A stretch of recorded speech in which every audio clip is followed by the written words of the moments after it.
Trump news. Mary Trump's four-word rebuttal to Biden family criminal history post. On Sunday, Mary Trump, the estranged niece of former President Donald Trump, reacted to a post by attorney and legal analyst Jonathan Turley regarding the criminal history of Joe Biden's great-great-grandfather with just 4 words, and recent times. Historian David J. Gerlman has uncovered new information on Biden's family tree at the National Archives in Washington, D.C.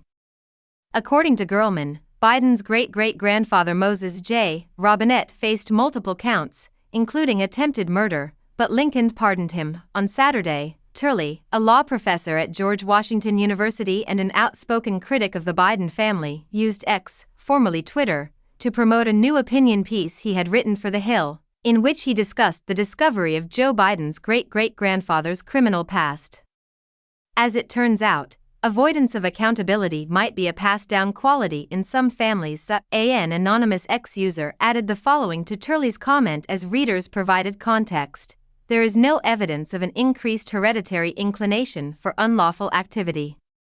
This is a well-researched area that runs counter to what Turley is trying to say. In response to Turley's Sunday post, Trump's outspoken opponent of her uncle, Mary, wrote, "Now do my family." As the Republican candidate for president in 2024, Trump faces 4 separate criminal indictments related to claims that he attempted to overturn the 2020 election results, stole classified documents and obstructed the government from recovering them, and covered up hush money payments to adult film actress Stormy Daniels.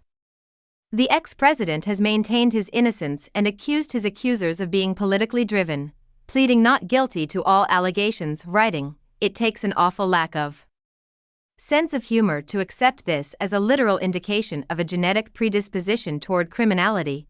Turley assured Newsweek via email on Sunday that his comment on X should not be taken literally. In this day of fury, though, humor and reason are foreigners. It was ironic, not genetic, that the editorial was drawing parallels to the present accusations, reiterating Gerlman's conclusions. Turley writes, "Before Joe, James and Hunter, there was great-great-grandpa Moses in his opinion piece." Brawl breaks out between Robinette and Union Army civilian employee John J. Alexander in March 1864.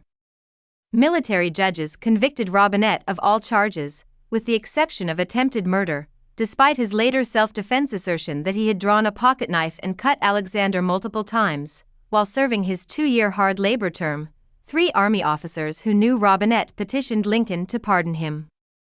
Later, the newly elected West Virginia Senator Whitman T. Wiley approved the request, and Lincoln ultimately granted it. When the Robinette tale came back to the forefront, Turley responded by writing, "Whatever the true merits, it underscored the necessity of having friends in high places. No one f*** s with a Biden," the president once said more directly. From Moses through James to Joseph, it is a family scripture. According to the legal expert, the Bidens continue to exhibit the same agility as their great-great-grandfather Moses even after all these years. Actually, manus manum lavit, which means one hand washes the other, might stand in for the family crest's tail. For comment, Newsweek emailed the campaigns of both Trump and Biden. Additionally, it contacted Mary Trump through Facebook direct messaging in order to get her reaction. Concerned about Biden's apparent role in his son Hunter's international business transactions, Republicans in the House have initiated an impeachment investigation.